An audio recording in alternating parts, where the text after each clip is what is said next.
Parti Warisan akan menjalin kerjasama dengan UMNO Sabah dalam pilihan raya negeri akan datang untuk menentang kerajaan negeri yang kini ditadbir Gabungan Rakyat Sabah. Presiden Warisan Datuk Seri Muhammad Syafiee Afdal berkata, perkara itu bukan mustahil dan pihaknya tidak mempunyai sebarang masalah untuk menjalin kerjasama dengan UMNO Sabah sekiranya ia untuk kepentingan rakyat negeri ini. Katanya kita duduk semeja berbincang dengan mereka UMNO Sabah untuk kepentingan wilayah Sabah dan rakyatnya. Bagaimana ia dapat diterjemahkan untuk dijadikan kenyataan? Saya nyatakan kepada Bong bahawa kami di sini kalau perlukan kerjasama antara kita, Warisan dan UMNO Sabah ialah untuk kepentingan rakyat Sabah. Kerjasama itu bakal menyaksikan Warisan UMNO akan menentang GPRS diketuai Ketua Menteri Datuk Seri Haji Jino. Mengulas selanjutnya, Syafiee berkata beliau tiada halangan sekiranya UMNO Sabah mempunyai hasrat yang sama untuk menjalin kerjasama bersama pihaknya. Katanya jika itu hasrat mereka, tiada sebab untuk kami katakan tidak kerana kami percaya setiap parti di Sabah bila tiba masanya akan bekerjasama dengan parti di Kuala Lumpur. Ini bukannya tentang Warisan dan UMNO tetapi adalah untuk kepentingan Sabah. Sementara itu, Pengerusi Perhubungan UMNO Sabah, Datuk Seri Bong Mokhtar Radin ketika ditemui berkata pihaknya juga tiada halangan menjalin kerjasama dengan Warisan. Menurutnya, walaupun setakat ini UMNO Sabah belum menjalin kerjasama secara rasmi dengan Warisan, beliau akui kepentingan kerjasama antara parti politik menghadapi PRN. Katanya secara rasmi kerjasama belum, namun kerjasama ini penting. Dalam hidup pun perlu ada kerjasama. Suami isteri pun perlu ada kerjasama. Tidak ada kerjasama, tidak akan jadi perkara yang ingin dicapai. Kerjasama masih ada tapi bila tidak tahulah. Perhimpunan Agung Tahunan Parti Warisan ke-6 yang berlangsung selama 2 hari dihadiri 3,000 perwakilan dari seluruh Sabah. Bagaimanapun kehadiran Bong Mokhtar bersama rombongan UMNO Sabah ke program terbabit mencuri tumpah ramai. Ketika ditanya pemberita mengenai kehadiran beliau ke program itu, Bong Mokhtar menjelaskan pihaknya memenuhi undangan dari Syafiee. Katanya, saya berada di sini kerana diundang oleh Presiden sendiri.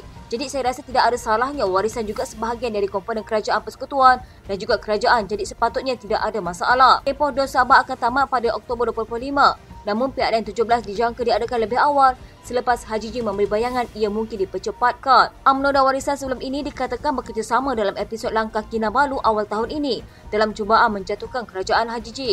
Bukan sahaja usaha itu gagal, Bong pula dipecat sebagai timbalan Ketua Menteri dan menyebabkan UMNO Sabah berpecah apabila ada wakil rakyatnya menyokong Haji J. Arun Tanjung Keramat, Syah Helmi Yahya dilantik menggantikan Bong. Mac lalu beliau digantung sebagai ahli UMNO selama 6 tahun.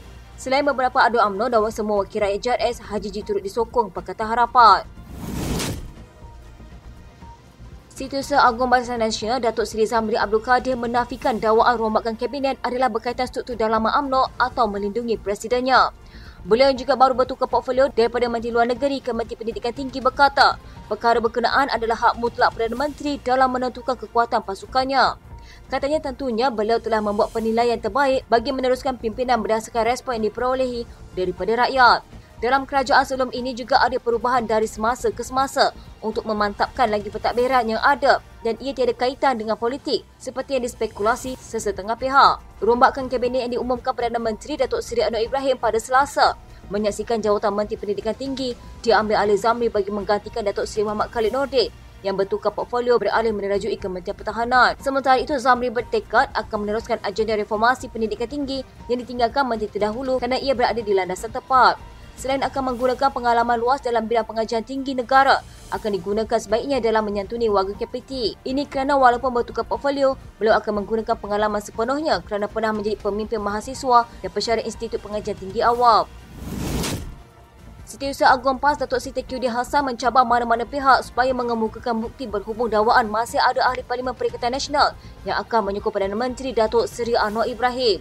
Beliau berkata setiap dakwaan yang dibuat perlu dikemukakan bersama bukti. Katanya kalau cakap sahaja sesiapa pun boleh. Setakat ini tiada yang berbuat demikian sokong Anwar. Beliau berkata demikian selepas diminta mengulas dakwaan ahli Parlimen Bukit Gantang Datuk Syed Abdul Hussein Hafiz Syed Abdul Faisal yang mendedahkan ada lagi wakil rakyat PN akan menyokong Anwar. Media melaporkan beberapa lagi ahli Parlimen PN bakal mengumumkan sokongan secara terbuka terhadap pimpinan Anwar. Beliau mendakwa 7 hingga 8 orang ahli Parlimen berkenaan akan membuat kenyataan mengenai perkara tersebut dalam masa terdekat.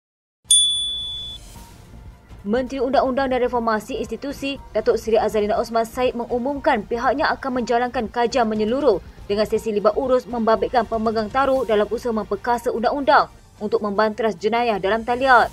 Katanya kerajaan perpaduan melalui bahagian hal ehwal undang-undang dan Pusat Pencegahan Jenayah Kewangan Nasional akan menjalankan satu kajian menyeluruh termasuk kajian perbandingan dan konsultasi awam dibuat dalam tempoh 3 bulan mulai Januari 2024 dengan kerjasama bersama ahli akademik di universiti tempatan agar satu keputusan dasar jelas berhubung dengan pindaan kepada perundangan yang sedia ada dan penggubalan undang-undang yang baharu mengenai prosedur dan kuasa bagi menangani aktiviti jenayah dalam talian secara komprehensif. Undang-undang yang lebih menyeluruh diperlukan dalam keadaan kes jenayah dalam talian menyebabkan kerugian yang besar. Setakat 30 November tahun ini, jumlah kerugian akibat jenayah dalam talian ialah RM173,339,234.73 Sebanyak 8,213 kertas siasatan dibuka oleh NFCC, PDRM, SKM dan BNM. Keputusan kerajaan melarang kapal Israel memasuki Malaysia memberi isyarat jelas bahawa negara ini tidak mengiktiraf rejim Zionis itu dan tidak akan bersekukuh dalam usaha membantunya dari segi ekonomi. Menteri Komunikasi Fahmi Fadzal berkata, keputusan tersebut adalah selari dengan dasar kerajaan selama ini yang memberi penegasan mengenai beberapa isu melibatkan Israel. Fahmi berkata langkah kerajaan membatalkan keputusan terdahulu pada 2002 dan 2005 yang membenarkan ZIM iaitu syarikat perkapalan berbangkalan di Israel memasuki Malaysia dengan serta-merta, menunjukkan keutamaan negara dalam memperjuangkan nasib penduduk Gaza. Terdahulu Perdana Menteri Datuk Seri Anwar Ibrahim berkata, berkuat kuasa serta-merta syarikat perkapalan berpangkalan di Israel, kapal yang menggunakan bendera rejim Zionis serta kapal dalam perjalanan ke negara itu dilarang memasuki atau memuatkan kargo di mana-mana pelabuhan Malaysia. Perdana Menteri berkata sekatan itu adalah tindak balas terhadap perbuatan Israel yang mengetepikan prinsip asas kemanusiaan serta melanggar undang-undang antarabangsa, menerusi pembantaian dan kekejaman berterusan terhadap warga Palestin. Fahmi juga berkata sekatan itu dijangka tidak menjejaskan operasi dari segi perkapalan dan penggunaan pelabuhan. Katanya saya tidak ada angka spesifik berapa peratus daripada syarikat yang memasuki pelabuhan kita destinasinya ke Israel, tetapi saya percaya jumlahnya tidak terlalu besar.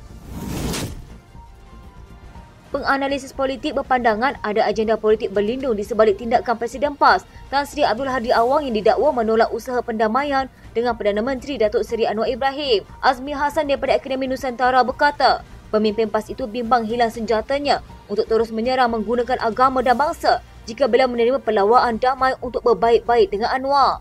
Katanya kalau pendamaian itu disambung, habislah senjata PAS kerana itu modal politik mereka. Penolakan pendamaian hari itu amat mengecewakan, tetapi ia amat difahami kerana ada agenda-agenda politik di belakangnya. Hadi didakwa menolak usaha pendamaian dengan Anwar digerakkan Ikhwanul Muslim 2 bulan selepas penubuhan kerajaan perpaduan tahun lalu.